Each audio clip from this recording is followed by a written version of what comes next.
The massive heat wave, which has hit the globe this summer, is a stark reminder of how fragile our world is and how mankind has damaged our environment to the brink.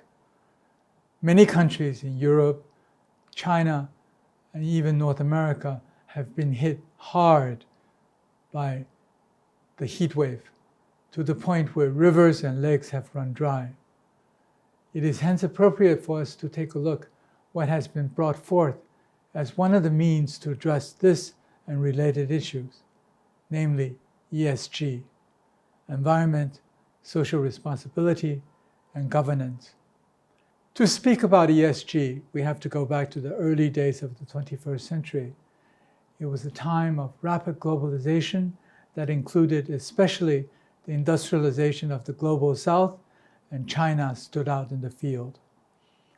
If one followed the promotion of ESG closely, one would find often developing countries and their economies were blamed for pollution, blamed for poor working conditions of their workers, and hence violation of human rights.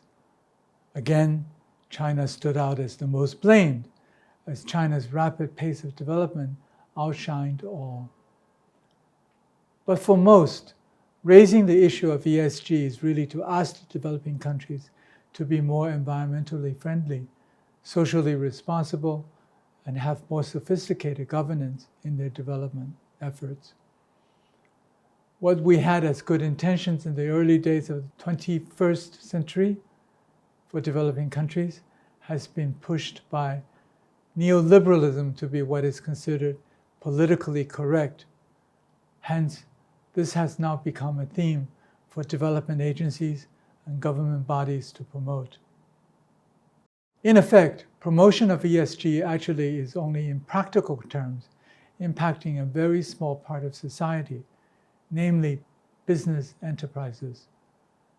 The core thesis involving using market forces to promote environmental and social themes. There are indeed benefits to segments of the market adopting standards for ESG. Green bonds, for example. Take a look at Luxembourg. Luxembourg is now a global center for issuance of green bonds. Much of the bonds goes with zero interest. And the reason for that is a number of major European financial institutions, including sovereign wealth funds, in order to follow what is regarded as politically correct, have now allocated specific percentages, 10%, 12% of their entire portfolio to green investments. So, this would allow enterprises to get lower capital costs. But it has now become a business. The flavor changes when it becomes a business, especially when you consider the north-south divide. First and foremost, who sets the standards of measurement for ESG? How can you have the same standards for California and Africa? Not possible. I think ESG really has to be looked at from very different perspectives. From the macro perspective, where it impacts responsibilities at the societal, national, or global level, versus at the micro level, responsibilities at the individuals and corporate and governmental level. On the environmental side, at the macro level, what we have is historically the vast majority of emissions into the environment and pollution came from the industrialization of Europe and the United States. That's for over 2 centuries. And that's the historical basis that has created the current rapid pace of global warming and lots of pollution. For developing countries, however, they are now told they need to balance development and environmental degradation. In other words, Africa, you want power? Sorry, you can't burn coal, which is cheap. You have to have new and renewable sources of energy, which is more expensive. Then the big question is, who will pay for it? According to studies in India, for example, to balance the need to maintain development efforts at a speed to meet the needs of its population, it will take $1 trillion of subsidies. Who will pay for that? Well, we certainly don't see developed economies enthusiastically embracing that requirement. The other question, that's also a big question, who will implement it? I now look out at the blue sky in Beijing. One cannot but help recall the massive pollution in Beijing just a decade ago. It was clearly the decisive action of the government that addressed it. Could small financial incentives of market forces and appealing to the goodwill of entrepreneurs achieve the same results? I don't think so. I think this is a more important lesson for the developing global South. In this instance, strong government policies and effective implementation will achieve positive results far faster and more effective than using market forces. Unfortunately, ESG is based very much on the application of market forces. As for social responsibility, we have to look at the performance of developed economies themselves. It really has been lackluster. Certainly, there are companies which have done good things with or without ESG standards. But take a look at America, for example. You have companies making tens of billions of dollars a year, but still there are over 500,000 people who are homeless and living in the streets. Is that a good performance to emulate for social responsibility? I don't think so. If we go back even further, what about the social responsibility of colonial powers toward the former colonies? How should that be addressed? And that certainly is something that needs to be addressed. And for governance, what are the standards of good governance? Who sets it? Should countries adhere exclusively to standards established by the developed economies? What we have now on governmental basis in terms of social responsibility is quite absurd. For example, the sanctions against Russian gas is absolutely detrimental to the environment.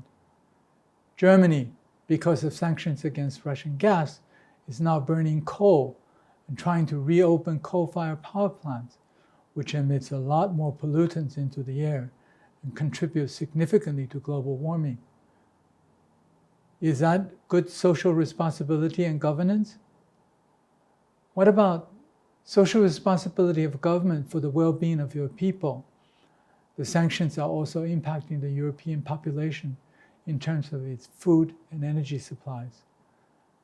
That's certainly government not fulfilling social responsibility, not setting a good example for corporate behavior. Also, another example, the United States is imposing various import duties on Chinese-made solar and wind power equipment.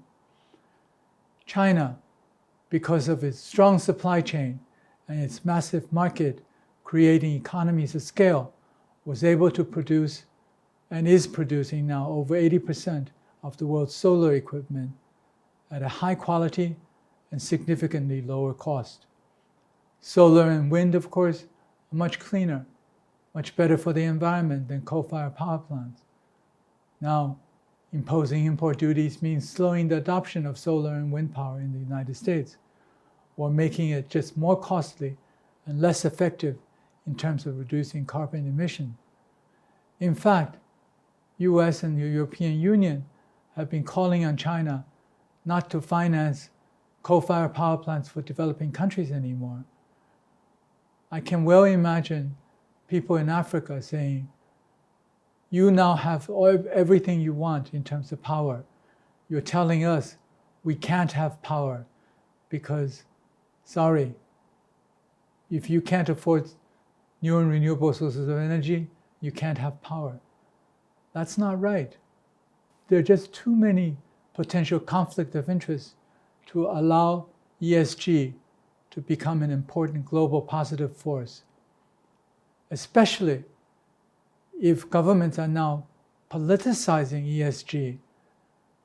And furthermore, those who need to are unwilling or unable to put up the capital required to allow developing countries to continue their pace of development without being hindered or made uncompetitive by these standards, which are really imposed by the developed economies.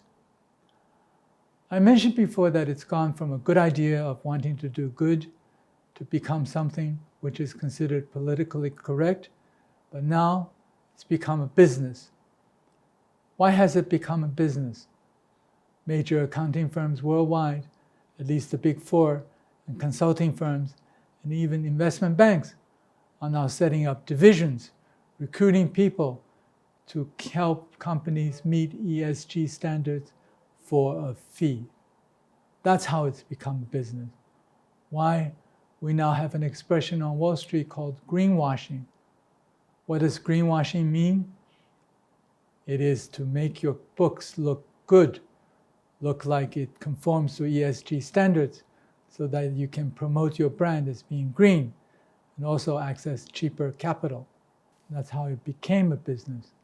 It is certainly something which is now quite prevalent in Europe and the United States for companies to use ESG standards or greenness to lower their costs, reducing their capital costs, and promotion of their brands. Now, is this something that really helps the world? Maybe in effect it would help somewhat. But anything that becomes a business loses its initial theme or objective or drive. And that other part about this, who can afford to pay for this?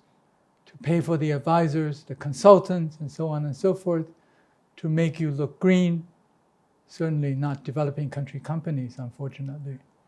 So it's become a business that makes Western companies look good and they increase their profitability, but certainly make developing countries, companies, or enterprises less competitive.